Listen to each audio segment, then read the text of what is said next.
Luxury military restaurant. A well-dressed woman slams her coffee cup down. Margaret, furious. You call this service? My husband's a general, and you're just a waitress. The waitress freezes, her eyes calm, unshaken. Ava. Quietly, ma'am. You might want to lower your voice. Margaret, mocking laugh. Oh, please. Who do you think you are? Do you even understand who you're speaking to? Barked Margaret Coleman, the general's wife, her voice sharp enough to cut glass. Her tailored navy blazer gleamed under the light, every ribbon and insignia neatly aligned. Her hair was tied in a perfect bun, disciplined, cold and unyielding. In front of her stood Ava, a young waitress in her early 30s, her uniform crisp but simple white shirt, navy vest, and an apron tied neatly around her waist. Her hands trembled slightly as she clutched the tray she had just lowered to the table. Despite the tension, her posture remained straight, her chin slightly lifted. There was something calm, almost too calm, about her demeanor. I said I'm sorry, ma'am, Ava replied quietly, her tone measured. It was an honest mistake. I didn't mean honest mistake. Margaret interrupted, her voice rising. You spilled champagne on my uniform. Do you have any idea what this costs? This is a custom ceremonial jacket. Ava blinked, lowering her gaze. The other guests shifted uncomfortably. Some looked away, others watched, secretly grateful that the humiliation wasn't directed at them. At the main table, General Richard Coleman cleared his throat awkwardly. Margaret, he murmured. It's fine. It was just a... But Margaret raised a manicured hand, silencing him. No, Richard. She needs to learn respect. People like her think they can just smile and get away with incompetence. The word her landed heavy in the air. Ava's jaw tightened. Ma'am, Ava said again, this time her voice steady, her eyes locking with Margaret's. I've already apologized. I'll have it dry cleaned and replaced. But I think that's enough. The audacity stunned everyone. The quiet chatter at nearby tables halted completely. Margaret leaned forward, eyes flashing. Enough? Did you just talk back to me? I'm just doing my job, ma'am, Ava replied. Respect goes both ways. For a moment, silence filled the air so thick it felt suffocating. The other guests looked between them like spectators at a match. Then Margaret stepped closer, her finger jabbing at Ava's chest. Who do you think you are? A nobody waitress lecturing me on respect? You don't belong here. People like you serve. You don't speak. Ava's eyes flickered briefly, as if suppressing a reaction. Her voice, however, remained calm.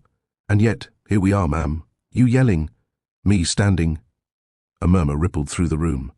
Margaret, that's enough, Richard said again, a hint of embarrassment in his tone. But Margaret was too deep in her own fury to hear him. Her authority, her image, was being challenged in front of powerful people, and she couldn't stand it. You're fired, Margaret snapped suddenly, straightening up. Get out of my sight before I have you removed. Ava tilted her head slightly, her expression unreadable. She didn't move. Instead, she asked softly, And on what authority, ma'am? Are you firing me? What do you mean? Margaret scoffed. I'll speak to the manager. Ava interrupted her for the first time. You already are. Margaret blinked. Excuse me? Ava slowly reached into her vest pocket and pulled out a small leather identification case. The room leaned in as she flipped it open, revealing a discreet badge, its emblem gleaming faintly under the light. I'm Special Agent Ava Jordan, Internal Affairs Division, she said, her tone now cuttingly professional. And this luncheon is currently under observation for corruption and procurement fraud, involving military funds. The entire room froze. Margaret's face drained of color. What? Ava lowered the badge, her eyes still fixed on her. This wasn't about spilled champagne. This was about how you treat people when you think no one's watching. General Coleman's expression turned pale as he looked around the room, at the shocked faces, the men exchanging uneasy glances. Margaret stumbled backward slightly, stammering. You can't be serious. This is outrageous. Is it? Ava asked, stepping closer now. Because so far you've insulted, threatened, and publicly humiliated a federal officer. On camera. Margaret's eyes darted to the corners of the room, tiny, almost invisible lenses blinking red. Ava set the badge back into her vest and straightened. You might want to sit down, ma'am. This lunch is about to take a very different turn. No one spoke. The tension that had once been driven by arrogance now thickened into fear. General Coleman slowly sank into his chair, his face heavy with realization. His wife, once proud and domineering, stood speechless, her hand trembling at her side. Ava turned away, calm and composed, her voice even as she addressed the room. This investigation isn't personal. It's about accountability. And I suggest everyone here start remembering who they really are when the uniforms come off. The silence that followed was absolute. For several seconds after Ava's reveal, no one moved. The echo of her words hung in the air like smoke after an explosion. The clinking of a spoon against a glass somewhere in the back was the only sound breaking the silence. General Richard Coleman sat motionless, his eyes darting between his wife and the woman he had just seen as a mere waitress moments ago. Margaret's lips parted, but no sound came out. Her posture stiffened, and the color in her face shifted from pale shock to flushed indignation. "This is absurd," she finally managed, her voice trembling with disbelief. "You're claiming to be an agent? Do you honestly expect anyone here to believe that some server is conducting an investigation at a military event?" Ava's gaze was unwavering. "You don't have to believe me, ma'am. You just have to listen." Behind her, two men in dark suits entered the restaurant quietly. Their presence was discreet but powerful, the unmistakable aura of authority. They wore no military insignia, only subtle earpieces and composed expressions. The murmurs began immediately. Margaret's breath hitched. "Who are they?" Ava nodded toward them. "My team. You'll be seeing more of them." The lead agent, a tall man with grey eyes, handed Ava a slim folder.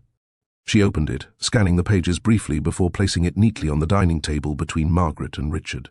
"For months, our office has been tracing irregularities in Defense Department charity expenditures. Funds were being funneled through private events, lavish luncheons, fundraisers, overseas retreats, just like this one." Margaret scoffed. "You can't possibly think I—" Ava raised a hand calmly. "The accounts were in your name, Mrs. Coleman, and at least 3 deposits came directly from defense suppliers under active contract."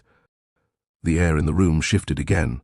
Eyes darted from the folder to Margaret, then back to Ava. Richard swallowed hard, his voice breaking. "Margaret, tell me this isn't true."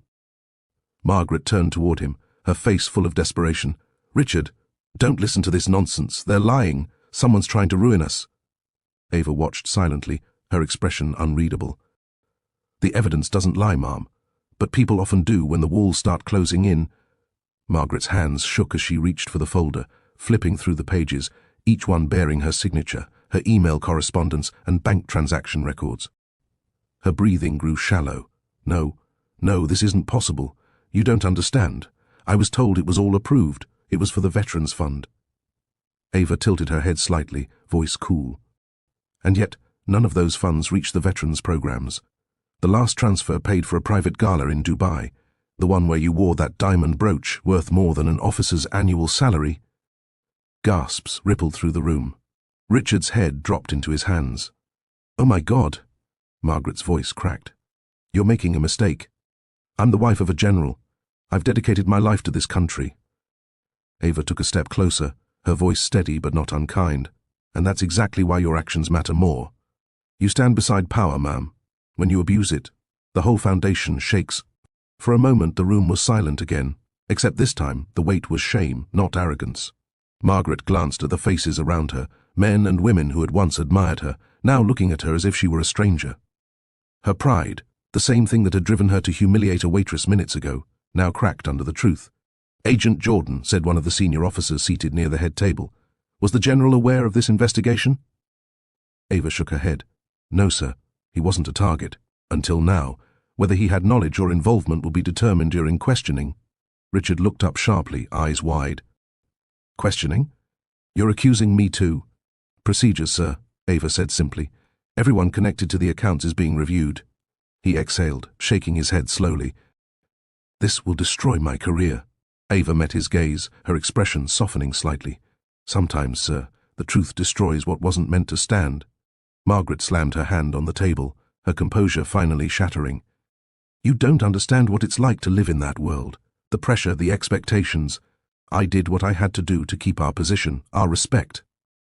Ava's tone hardened. "You earned respect by what you built, not what you stole." Margaret froze, her shoulders sinking. The authority that once radiated from her had completely vanished. She looked smaller now, fragile, cornered, human. The agents behind Ava stepped forward. One quietly said, "Ma'am, we'll need you to come with us." Margaret glanced at her husband, pleading silently. "Richard, please, do something." But the general didn't move. His silence was answer enough. Ava gave a small nod to her team. Escort Mrs. Coleman to the vehicle. She'll be processed at headquarters. As they took Margaret by the arm, she looked back one last time, eyes glistening, not with defiance, but with disbelief. The same woman who had moments ago screamed about respect was now being led away in complete silence. When the doors closed behind her, Ava turned back to the seated guests. If anyone here has received invitations, payments, or incentives related to these events, expect a call. I suggest you start coming clean before we do. Her words fell like thunder in the quiet room. No one dared to look her in the eye.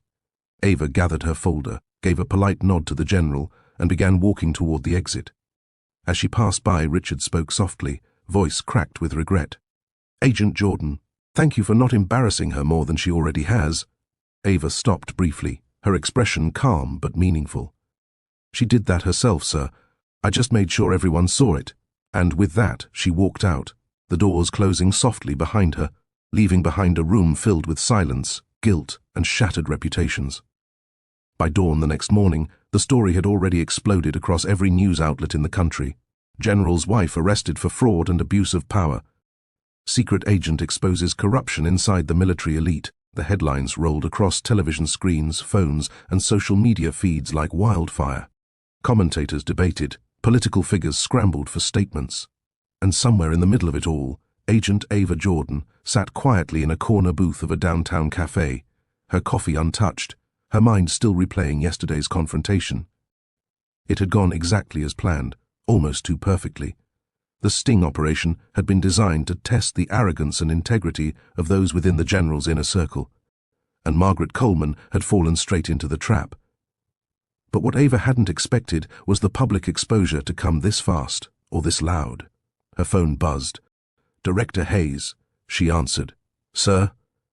"Jordan, congratulations," Hayes said, his tone professional but tight. "You executed it flawlessly. The footage has already been verified. The department's in chaos, but in the right way." Ava exhaled. "Thank you, sir. I didn't anticipate it becoming a media circus." "Neither did I," Hayes admitted. "But listen carefully. Your face is now everywhere. They've pulled clips of you revealing the badge, audio from the luncheon, even slowed down your expression when you said, 'Respect goes both ways.' You've become a symbol, an inconvenient one." "Inconvenient?" she asked quietly. "The higher-ups don't like symbols, Jordan, especially ones that remind the public how deep the rot goes. Stay sharp, not everyone's applauding." The line clicked off. Ava stared at her phone, the unease settling in. She'd exposed corruption, but she'd also embarrassed powerful people on live camera. And the system, she knew, had ways of retaliating. By afternoon, the Coleman residence was surrounded by reporters. Cameras flashed as Margaret was escorted out again for federal questioning.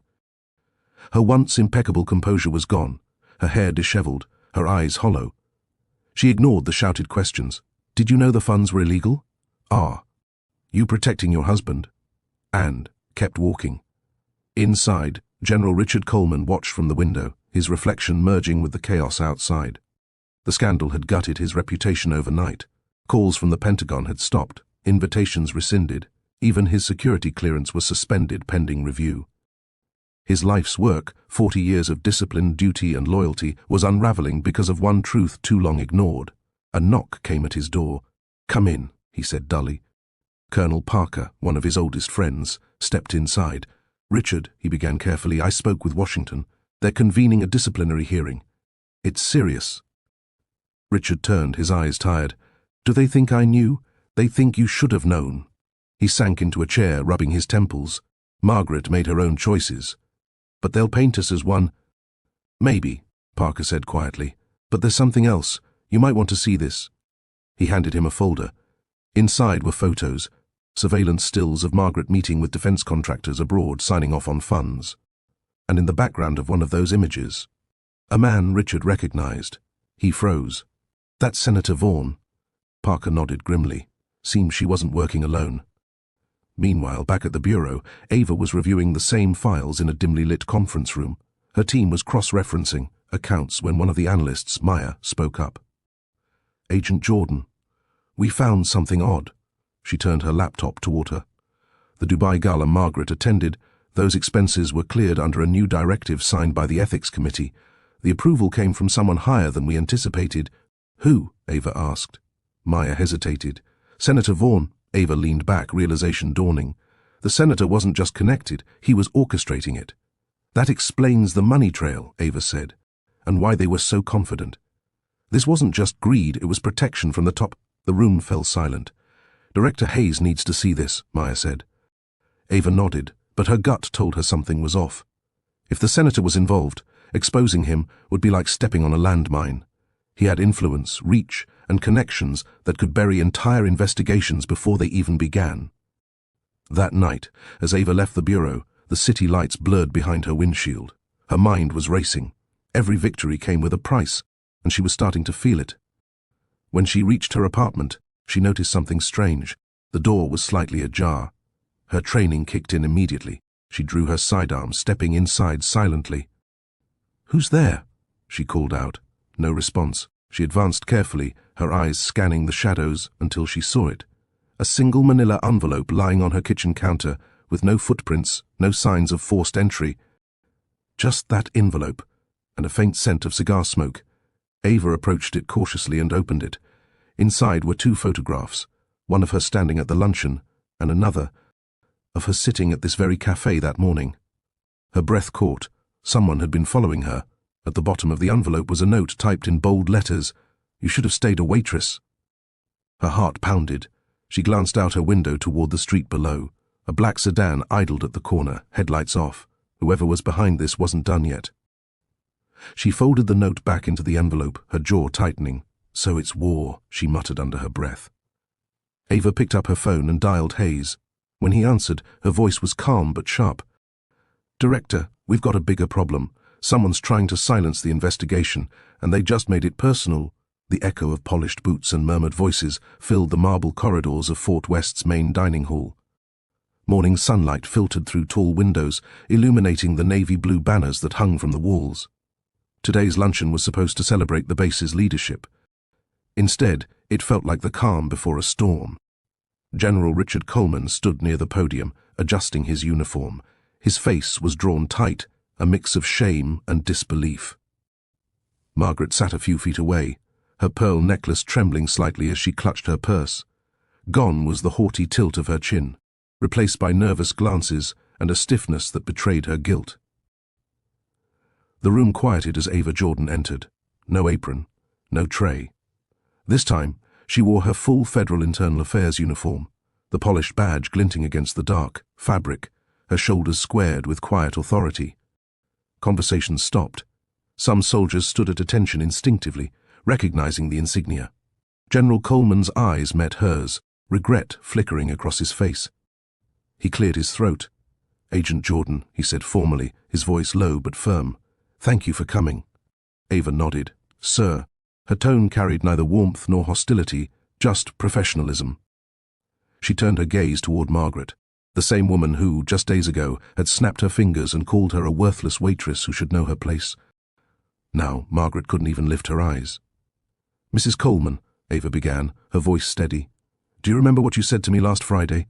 Margaret swallowed hard. I may have spoken out of line," she stammered, fumbling with her pearls. Ava took a slow step closer. "Out of line?" she repeated softly. "You accused me of being a thief. You threatened to have me fired, all because you didn't like the way your coffee was served." Murmurs rippled through the crowd of officers and staff watching. A few looked away, ashamed. General Coleman let out a heavy sigh. "Agent Jordan, please understand, my wife didn't know that I was undercover." Ava interjected sharply. "That I was investigating the misuse of federal funds and the harassment of lower staff by officers' families." "No, General, she didn't." "But that doesn't excuse cruelty." Margaret's face flushed. "I didn't know who you were," she cried, her voice cracking. Ava's eyes softened slightly, but her words remained sharp. "That's exactly the point, Ma'am. You didn't need to know who I was to treat me like a human being." The room fell silent again, the kind of silence that forces reflection. Director Hayes from Internal Affairs stepped forward, flanked by 2 agents. He addressed the General with measured calm. "Our investigation has concluded. While you, General, are cleared of direct involvement, your household's behavior will be reviewed by the Ethics Committee. Mrs. Coleman will be required to make a public statement and issue an apology to the affected staff." Margaret gasped. "A public apology?" Hayes didn't flinch. Yes, ma'am. Fort West sets an example for this country. That example must start with accountability. Ava turned to leave, but Margaret's voice trembled behind her. Wait. Ava paused. Margaret rose slowly, tears gathering at the corners of her eyes. I was wrong, she whispered, voice breaking. I let arrogance blind me. You were just doing your job, and I— She hesitated, glancing toward the uniformed crowd. I humiliated you in front of everyone. I'm sorry, Agent Jordan. For a moment, Ava simply looked at her. The same woman who once ordered her to clean faster was now trembling, vulnerable, humbled. Ava stepped forward, her voice quiet but resolute. Apology accepted, Mrs. Coleman. But remember, respect isn't about titles, it's about character. The crowd erupted in soft applause, not for revenge, but for the rare moment of truth that settled over the room. Even General Coleman's expression softened, gratitude flickering across his stern face. Later that afternoon, Ava walked alone across the base courtyard. The wind lifted her hair as she passed the same restaurant where it all began. She stopped for a moment, gazing through the window. A new waitress was serving a table, nervous but smiling. Ava smiled too.